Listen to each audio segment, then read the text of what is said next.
Nous allons donc ici voir un premier exemple de comment on fait une division euclidienne. Alors comme je vous l'ai dit dans la vidéo du poly, du support de cours, pour faire une division euclidienne, rassurez-vous, bien que le nom puisse faire peur, division euclidienne de polynômes, vos seuls prérequis sont de savoir additionner, soustraire, multiplier, diviser. Si vous savez faire ça et que vous écoutez bien la démarche, c'est vraiment très facile pour faire une division euclidienne de polynômes. Comment ça fonctionne?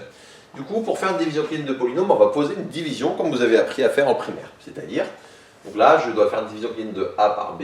Je vais poser ici a, 2x au cube, moins x au carré, moins 2x plus 1. Et je vais faire la division par x au carré plus x plus 1.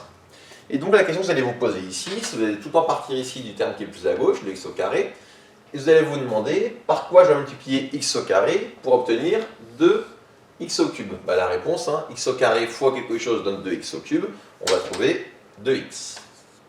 Du coup, vous faites 2x fois x au carré, ça donne 2x au cube, et ce qui va se passer, c'est que vous allez soustraire toute la multiplication de 2x par ce qui est ici, à la limite qui est là. Donc je fais la multiplication déjà, donc 2x fois x au carré, je l'ai écrit 2x au cube, 2x fois x, ça va donner du plus 2x au carré, et 2x fois 1, ça va donner du plus 2x. Et donc ce que vous faites, vous soustrayez donc le polynôme que vous aviez au départ, moins le polynôme que vous venez d'obtenir en faisant 2x fois le b qui était ici. Donc on fait le calcul, 2x au cube moins 2x au cube, ça fait 0, c'était le but. Moins x au carré moins 2x au carré, ça fait du moins 3x au carré. Moins 2x, ça fait du moins 4x, et le plus 1 qui est là, donc ça fait plus 1 moins 0 si vous voulez, donc il reste plus 1 ici.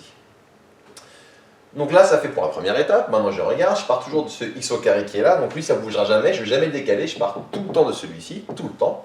Et la question que je me pose, c'est maintenant, comment je fais pour passer de x au carré à moins 3x au carré? Ben, la réponse, c'est il faut multiplier x au carré par moins 3. Donc j'écris ici moins 3 et je fais comme avant. Donc moins, grande parenthèse, et je fais le calcul. Moins 3 fois x au carré, ça fait du moins 3x au carré, c'était le but. Moins 3 fois x, ça donne moins 3x. Et enfin, moins 3 fois 1, ça fait moins 3. Du coup, maintenant, on fait la soustraction. Donc les x au carré vont simplifier, c'était le but de la manœuvre. Moins 4x, moins et moins plus, donc attention, je ne tape pas vous bourrer. Moins et moins plus 3x, ça va donner moins x. Et 1 moins et moins plus 3, ça va donner plus 4.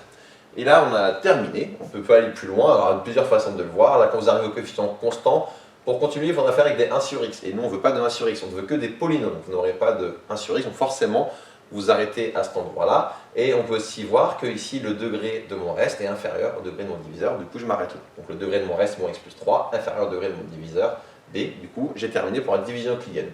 Il ne reste plus qu'à conclure. La conclusion, c'est qu'on a donc le polynôme grand A, qui était celui-ci, qui est noté là-bas, il vaut b fois le polynôme qu'on vient de trouver ici, x au carré plus x plus 1, plus le reste qui est ici, plus le... j'ai oublié, je dis des bêtises bien évidemment, je me reprends. Donc b c'était lui-même, on va trouver b fois le quotient qu'on a trouvé ici, excusez-moi, donc b fois 2x moins 3, et plus le reste, donc le reste il est ici, moins x plus 4. Et donc voilà la division euclidienne de A par B.